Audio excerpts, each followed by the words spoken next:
about dito sa certificate na binibigay na 'to. Please lang guys, ay sana pakinggan niyo 'tong mabuti bago kayo bumili ng motor o nakabili na kayo ng motor. Wag po kayong maniniwala sa dealer kasi napakadelikado po ito. Imbis na gusto mong bumili ng motor na makatipid ka, ay tuloy napagastos ka pa. 'Di ba? Para naman sa lahat ng dealer, please maawa po kayo sa mga tao na napakinabangan nyo na at bibigyan nyo pa ng mga problema. 'Di ba? Problemang malala.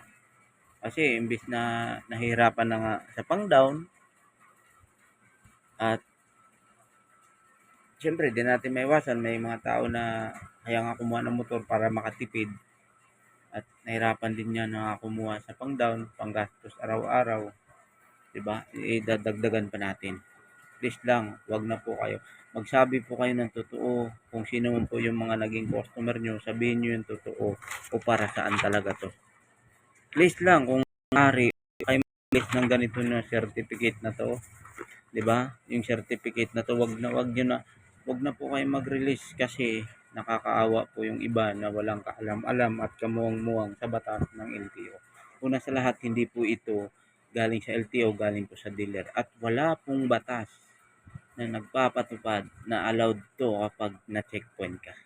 Diba kasi may nakalagay the certificate is issue to individual registration valid for 7 days. Diba? Biroon mo, nakuha mo yung motor sa kasa, excited ka maglabas, pero hindi mo alam ang kahinatnan mo pag nahuli ka ng checkpoint o nakabangga ka, wag naman sana. Diba? Napakadelikado ma-impound yung motor mo at nakabayad ka pa ng malaki. Diba? Nasa 12,000 kapag driving unregistered, 'di ba? Wala kang rehistro. Kaya antayin mo na lang at magtiis ka, antayin mo yung ORCR mo para iwas gastos ka talaga.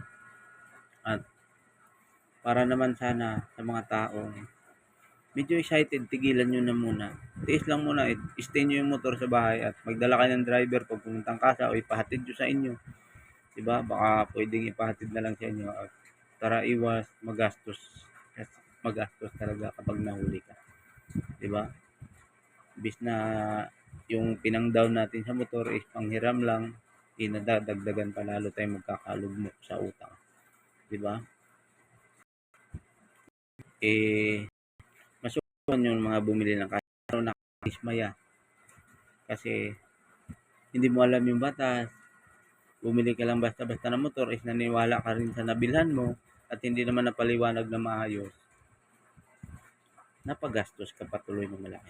Kaya para sa mga dealer dyan, please tigil niyang pagbibigay ng mga certificate na to na allowed sila magbiyahe ng 7 days kapag kakuha ng motor nila. At sa mga nakakuha na ng motor at may 7 days na sinasabi sa inyo, isang buwan, may daming ampere din sa akin, no? Pero dating sa checkpoint, wala to lahat kasi wala pong batas si LTO na allowed to na hindi huhulihin kapag may nakalagay dyan certificate na magagamit ng 7 days.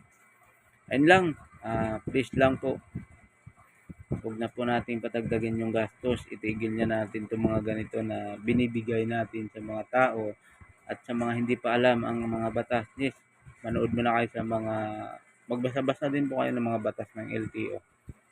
Diba? Na dapat talaga antayin natin yung ORCR bago tayo bumiyahe. At mas maganda talaga na bago tayo umalis, kompleto, may lisensya ka, dala mo certificate mo, kasi sana makachamba ka na pwede mapakiusapan pero malabo ka na makahanap ng gano'n na pwede makaisapan. Diba? Ayun, yun lang at ingat kayo palagi. God bless. At sa mga dealer, sana wag nyo na, explain nyo mabuti sa mga tao nyo ay sa mga customer nyo na ganito ang mangyayari kapag nahuli ka. Wag na nating ilihim kasi kung talagang customer natin sila, pangangalagaan natin. Di ba? Alagaan natin sila at bibigyan din tayo ng magandang feedback nila. 'Di ba? Pag binigyan tayo magandang feedback, mahigit pa diyan, 'di ba? Mas madadami yung customer natin. 'Di ba? Sabihin natin yung totoo about dito sa certificate na 'to, ang daming imprint sa akin, no? Diyos ko. Mabuti nga lang hindi na nagkataon kasi inuwi ko talaga yung motor at walang checkpoint. At siyempre, excited ako noon eh. Hindi ko masisi yung sarili ko. Pumunta ako sa malayo. Magkataon lang na walang checkpoint. Pero kung nahuli pala ako is 12,000. Di ba? Yung magtitipid ka na nga, nahuli ka pa, napagastos ka pa ng malaki. Ayun, ingat kayo palagi. God bless. Please, dealer, sabihin natin yung totoo sa customer at para saan tong certificate na to kasi yung mga iba hindi natin misisi, walang kamuang sa LTO at yan namin na wala kaming kamuang-muang, magpapasubok talaga kami. Hindi maiwasan yung excited tayo na i-drive agad yung motor. Ayun, ingat kayo palagi. God. Pa-subscribe na lang po sa aking channel.